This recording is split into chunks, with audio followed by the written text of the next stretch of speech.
Dashurit në dritën e spektaklit, rasti i Neda dhe Ogren Ballukut si pasqyrë e kulturës mediatike bashkëkohore, moderatorja e njohur dhe ish opinionistja e Big Brother VIP, Neda Balluku, ka paraqitur zyrtarisht kërkesën për divorc në gjykatën e Tiranës nga bashkëshorti i saj, Ogren Ballukku, vëllai i zëvendës kryeministres Belinda Balluku.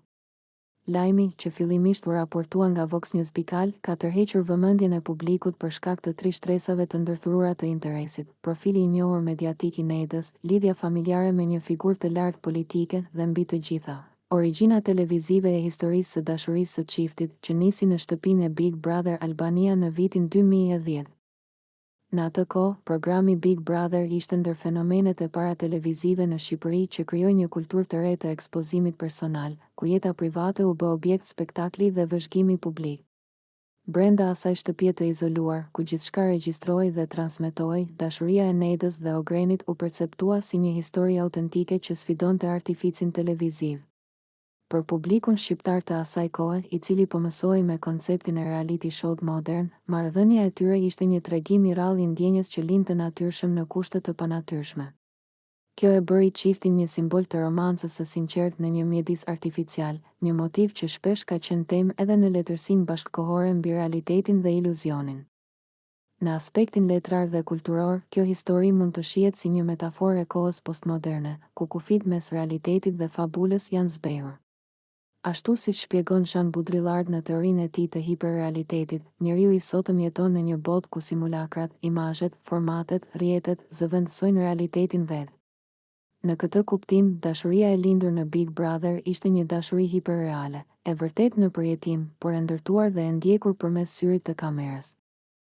Pas martesës së tyre në vitin 2015 dhe lindjes së 2 djemve, jeta e çiftit u perceptua si vazhdimi i një përrallë moderne, një histori që publiku e kishte nisur të shihte në ekran dhe që tani ndodhej përtej kornizës televizive. Por, si shumë histori të tjera që fillojnë në hapësira të kontrolluara mediatike, realiteti jetësor solli dinamikat, lodhjet dhe vështirësitë që publiku rrallë i sheh. Burime mediatike kanë pohuar se marrëdhënia kishte kohë që përjetonte kriza të vazhdueshme, të cilat në fund e çuan drejt një pike pa kthim, pas më shumë se 10 vitesh bashkëjetese.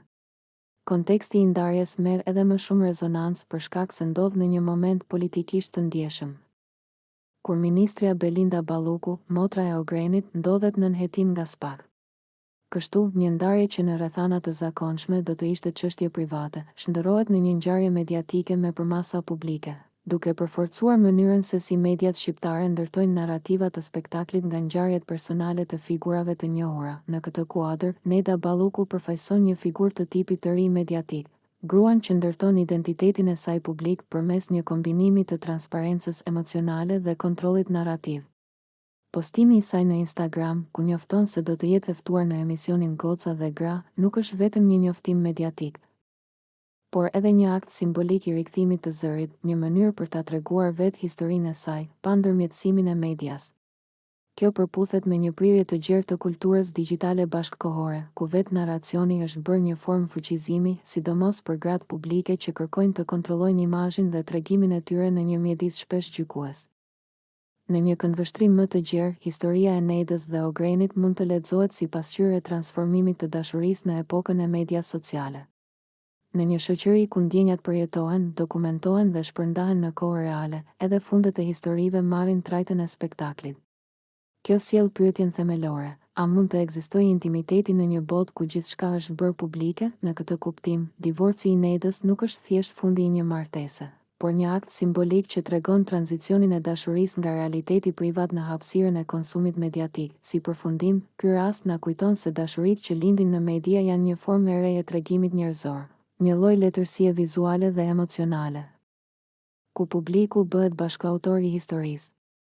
Në to, personazhet si Neda Balluku shfaqen si heroina të ndjeshmërisë bashkëkohore, që përpiqen të ruajnë autenticitetin në një botë që kërkon gjithnjë më shumë transparencë. Dhe ndoshta, pikërisht kjo përpjekje për të qenë e vërtet në një realitet artificial, është ajo që e bën këtë histori më njerëzore se kurrë. Nëse ju pëlqeu kjo video, shkoni në kanalin e YouTube-it Big VIP Albania Kosova, që e gjeni në bio. Mos harroni që të bëni subscribe dhe të klikoni butonin e ziljes që të informoheni për videot më të reja.